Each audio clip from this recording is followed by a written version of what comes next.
we've said, come out to Kansas. Because you got to look at where we are relative to the water table. Certainly, again, from the reference out west, where the High Plains Aquifer is, 150 to 200 feet below the land surface, the water table is nowhere near that. Those streams out there are not going to flow on their own as a result of groundwater. And we're a huge state. And so our stream networks are huge there. So if something is happening in Gove County, it takes something monumental to move that on down through to make it reach the Smoky or Canopolis.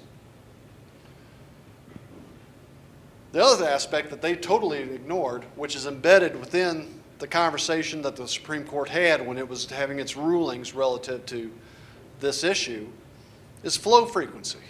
How often do these things flow? Effectively, EPA took that off the table when they said, well, let's not even talk about perennial or intermittent or ephemeral. Let's just talk about the physical features that are out there. Well, you know what this does? It means that with now GIS and maps and aerial photography, from EPA's perspective, they're all over the ephemeral streams. And they want to say, because they're ecologically important, but more to the point that something that's in there can potentially be transported downstream and affects live water down there. Okay, in some cases, that might be the case. I've seen some ephemeral streams on the west side of Milford Lake. Sure, I can make a case of that, but I've also been out in western Kansas where there's no way something out there is going to make its way to live water. Go ahead, Ryan. Here's an example. This is Smoky Hill, and this is a classified stream. So it's on our books. It gets the full brunt of the act and everything we have. This is above Cedar Bluff over here, but over in Logan and Gove County and Trigo County there. USGS has had gauging stations to detect flow for decades out there. They got one out by El Cader, over here one closer to the lake by Arnold. We just wanted to look at this, an intermittent stream. Go ahead. And by intermittent, this is what we expect out of an intermittent stream. As we work year in, year out, you're going to see some spikes of flow, there's going to be a period of water, and then potentially it's going to go dry. Okay, again, we do regulate that. That's not the issue. This is the issue, that when there's flow upstream, this blue current spike is the upstream station and the red's the downstream station. That flow doesn't go that way, it goes that way. That's the nature of an ephemeral stream. After 3-4 years of drought here, we've seen that.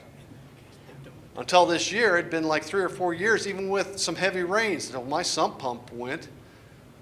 The water went down to make up soil deficits. It doesn't go out to impact things downstream.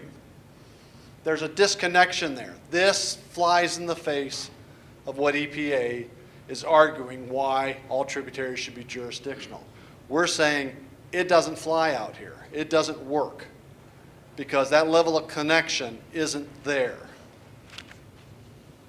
In some cases, maybe it is. You got to go out and look. You got to make a case-by-case determination. You can't take the easy way out and just make the call from the desktop. Go ahead, Ed. And if we want to talk about downstream impacts, remember on this one, downstream was Cedar Bluff. This was August of last year when they had a couple of rainstorms. The impact downstream at Cedar Bluff was nothing. It was oblivious to what was going on upstream of it. The water didn't get down there to influence the lake. It went down into the ground. Again, that's the nature of a lot of Kansas's hydrology. It doesn't move itself laterally down the line. EPA still doesn't get it. And I want a little sidebar comment here. We frame this in the context of EPA because they're the front men on this rule. Don't forget the Corps is lingering out there. And if you interact with the federal government, typically, especially on something with a 404 type of issue, it isn't going to be EPA, it's going to be the Corps. And the Corps says there's only one way to do things, and that's the Corps way. This rule gives them full latitude to clear the way for that. Go ahead, Ron. As I close out and get ready to hand off, but the observation, here's some things. It isn't about water quality. It isn't necessarily about environmental protection. It certainly isn't about any shortfall the Kansas state government has had in doing it. We've done a fine job protecting our water quality and working toward restoring water quality. It's about federal oversight and workloads. This rule tries to create a bright line out there that basically says that's jurisdictional. It just made the federal agency's job easier because it is almost all-encompassing. Everything, both longitudinally, going up because all tributaries are jurisdictional, and laterally because adjacency is part of the rule as well. That you don't necessarily have to be on the stream, you can be aside it, and it's going to get snared in as well. And this came about because of court rulings that went against the federal government dealing with wetlands and development. And so the solution has been pull everything in. Streams, all aspects of land use, including normal farming. Believe me, the Corps believes it can go anywhere and dictate terms of, and conditions of permits on any type of activity, regardless out there. They don't believe this is an expansion. They believe they could have gone anywhere anyway. This is just putting it down on paper. We can push back on that. And again, why I'm kind of right there in the barrel with you is because it's not just about Section 404. It's about every program under the Clean Water Act. So all my programs dealing with water quality standards or permits or TMDLs or use attainability analysis, I've got to potentially go run out and prove a negative as well. Chasing down some of these marginal tributaries that have no real impact. The key here is determining what is significant. A lot of people forget there were two tests that came out of the Rapanos decision. One was what, like as Greg referred, the significant nexus. That came from the Kennedy. And it has just all of a sudden taken hold. The Clean Water Act was designed to facilitate regulation in the name of protecting interstate commerce. The Kennedy part of the Rapanos decision pushed that aside and said now it's significant nexus, which is ecologically the foundation of ecological significance. And what is substantial. What is significant isn't.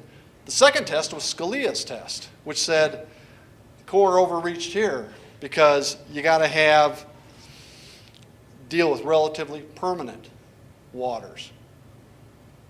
Explicitly saying, and that doesn't mean ephemeral. Well, the proposed rule embraces the Kennedy test, significant nexus. It is adopting it. It establishes that bright line. Even though Justice Kennedy said there can't be a bright line because you can't apply this where things are speculative or insubstantial. By his own words, he said, you got to go out and do case-by-case determinations of that. EPA left that one out as they formulated the rule.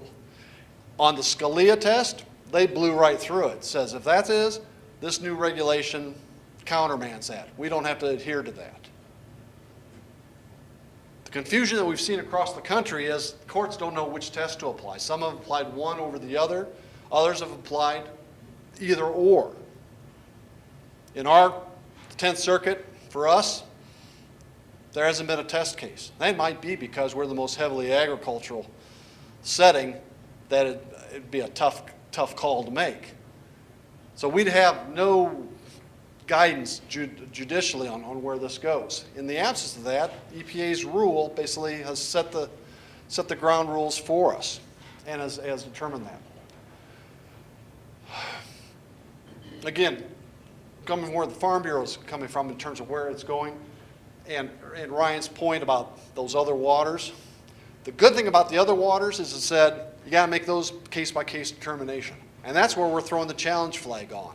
We're not saying every ephemeral out there might not have some impact somewhere. We're just saying you can't blanket just include them. You got to go out and do the hard work and make that case-by-case determination. You can't just rely on maps to make the call from Kansas City.